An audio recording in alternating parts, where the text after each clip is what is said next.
Zero this morning. The president is criticizing federal charges against two Republican members of Congress because those charges hurt chances for Republicans to hold those seats. His unambiguous statement is raising alarm even with members of his own party, one senator saying this is not some banana republic. And while that drama is playing out, confirmation hearings begin in a few hours for President Trump's Supreme Court nominee Brett Kavanaugh. Overnight, the George W. Bush administration turned over 42,000 pages of documents from Kavanaugh's time in the Bush White House. But Democrats are angry about this timing because they say that doesn't give them enough time to read all of those pages before the hearings. So let's begin our coverage with CNN meteorologist Chad Myers. He has the latest forecast for Tropical Storm Gordon. Where is it heading, Chad? It is heading to Bay St. Louis, Gulfport, Daphne Island, that area there just to the east of Louisiana. Now, here's where it is now, in the Gulf of Mexico, in very warm water, gaining a little bit of strength. We're up to 65 miles per hour. This time yesterday, we were just going from 30 to 35 to 45. Now it's in there. The airplane has flown in.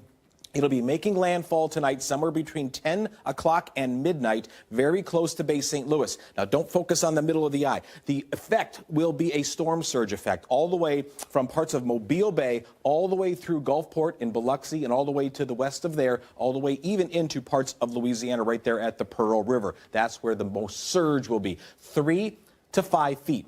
If you are less than 3 to 5 feet above sea level, you need to get away from that water, especially up those rivers, because that's where that water will be going. 65 miles per hour forecast to be a 75 mile per hour hurricane making landfall because the temperatures are warm. The temperatures are middle 80s. This is fuel for this storm. This is why this storm will get stronger as we go from here, even though we only have 18 hours now before it actually makes landfall. Hurricane warnings all the way from about Pensacola through Biloxi, all the way over to the Pearl River. And that's where the biggest impact will be, again, with that surge, pushing that water on land. Yes, we'll get some wind damage at 75, but the water is a lot more powerful than the wind. Guys, back to you. Okay, Chad, we will check in with you throughout the program. Thank you very much. As Chad just said, Gordon is expected to make landfall tonight as a Category 1 hurricane. So how is the Gulf Coast preparing? Let's get to CNN's Jennifer Gray. She is live in Gulfport, Mississippi with more. What do you see there, Jennifer? Well, Allison, just to echo a little bit of what Chad was saying, he's right. What people are worried about here the most is the flooding, the storm surge, because very low-lying areas right here along the Mississippi-Alabama coast. And if you get 3 to 5 foot storm surge, a lot of this area along the coast is going to be underwater. We are at Gulfport's marina here, where the boats have been ordered to get out of the water by 2 p.m. because if we're planning on a storm surge anywhere between 2 and 4 feet, a lot of those boats are going to be banging together. And so that's why they wanted those boats out of the water. The schools are closed for today here. Also, the hurricane flags are flying along the beaches. So a lot of people are just staying away from the coast, which is good news. A lot of it's going to depend on exactly where that storm makes landfall, because if we end up on in that eastern quadrant of the storm, we are going to get a lot of that storm surge, as well as 4 to 8 inches of rain expected here on top of that, which is expected to pick up a little bit later this afternoon, and they continue throughout the evening hours. Of course, if we're in that western quadrant, it's not going to be quite as bad. So time will tell. That storm's still about 200 miles away, but we will be feeling the impacts here in the next couple of hours. All right, Jennifer Gray, thanks very much. We're watching the storm very closely all morning long. In the meantime, back in Washington, President Trump is slamming his Attorney General Jeff Sessions and, more importantly, making it clear he doesn't want the Justice Department to remain apolitical. Last month, New York Congressman Chris Collins was charged with 13 counts of fraud related to an alleged insider trading scheme. California's Duncan Hunter was indicted by a grand jury after allegedly misusing $250,000 in campaign funds. And yet the president is decrying the Justice Department for launching investigations on these two men ahead of the midterms. These, of course, are two Republican congressmen who were Mr. Trump's first two supporters of his 2016 campaign. The president tweeted in part that, quote, "2 easy wins now in doubt because there is not enough time. Good job, Jeff," meaning Jeff Sessions. Joining us now are Phil Mudd. He's a former CIA counterterrorism official and is now a CNN counterterrorism analyst. Jackie Kucinich, she's the Washington bureau chief for the Daily Beast. and a CNN political analyst, and CNN senior political analyst John Avlon. So, guys, I just want to fact check the president's tweet that he sent out yesterday afternoon that once again goes after Jeff Sessions, as though, Jackie, this is Jeff Sessions' fault, that the Department of Justice is investigating these two men for misusing campaign funds and for insider trading. So here it is, two long-running Obama-era investigations of two very popular Republican congressmen were brought to a well-publicized charge just ahead of the midterms by the Jeff Sessions Justice Department. Okay, that's not a fact. Those aren't true. These were investigations started by the Justice Department in 2017 when President Trump was president. Yeah, and let's not forget there is footage of Congressman Collins taking a call about this insider trading on the White House lawn during a picnic.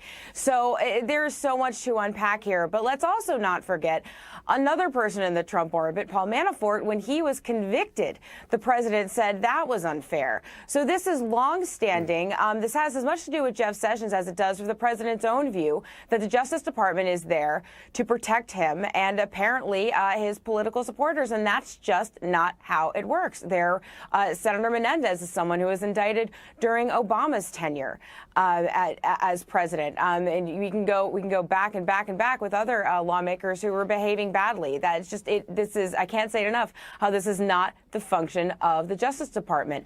Also, let's not forget who the third person to endorse the president was. That was Jeff Sessions. Wow, that's a troika right there. Yes. Bill Mudd, we introduced you as a CIA guy, but you also spent some time in the FBI. Law enforcement has been your life.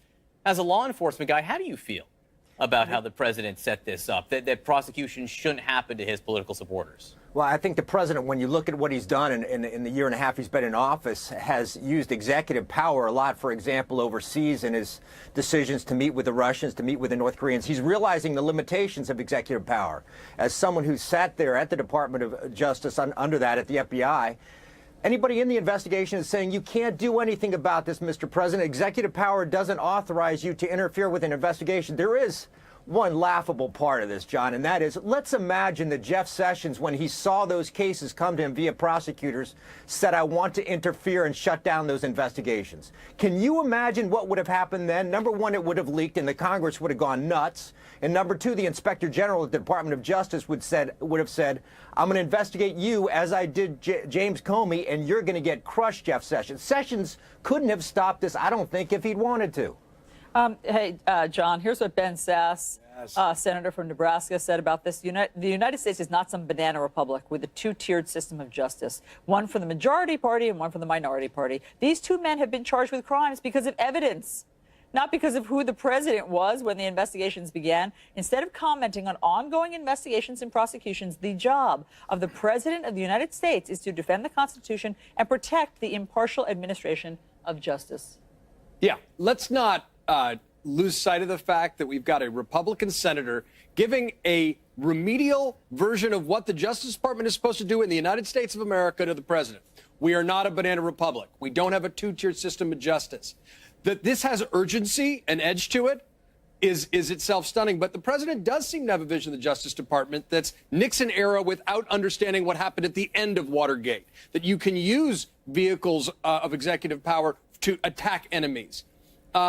It is not what we do. He's fundamentally wrong about the timing and the facts, as you pointed out. And it just so happens that, yes, these are his first two endorsees. That's an unfortunate coincidence, perhaps. But Jeff Sessions got nothing to do with it. You got to treat a Democrat criminal and a Republican criminal the same way. It's basic. I got to say, the being wrong about the timing doesn't even scratch the surface of what's wrong with this statement. He's basically saying, don't prosecute Republicans. I can only fact check sentence by sentence, John Berman. We could diagram it. Yeah, we can diagram it, but, you know, it's word for word at this point. Don't investigate Republicans because Republicans could lose their seats. That's really crazy. Full stop. Yeah. That's really crazy. And he said or it. They could just not commit crimes. I mean, that's the Slow other. down. I mean, Jackie. But I will say, they haven't been convicted. They haven't been convicted of anything. No, they haven't been convicted of anything. But if you read the indictments of both of these congressmen, they are fairly damning. They are very detailed. Congressman Hunter even goes as far as to say, you know, what it was in his bank account when money from the campaign was being spent. So these aren't, I'm no legal analyst here, but these don't seem to be flimsy cases. But you're right, they haven't been convicted of anything. But you can also not spend campaign funds or not have the appearance of insider trading. That might get you a little bit further in keeping your seat and maybe not have the Justice Department looking into you in the first place. And again, the charges here, these charges were filed well before the window of the Justice Department guidelines. The Justice Department guidelines, again, this is not scripture. The Justice Department doesn't have to follow them, are about 60 days before an election. This happened August, mid-August, early August, well before the 60 days.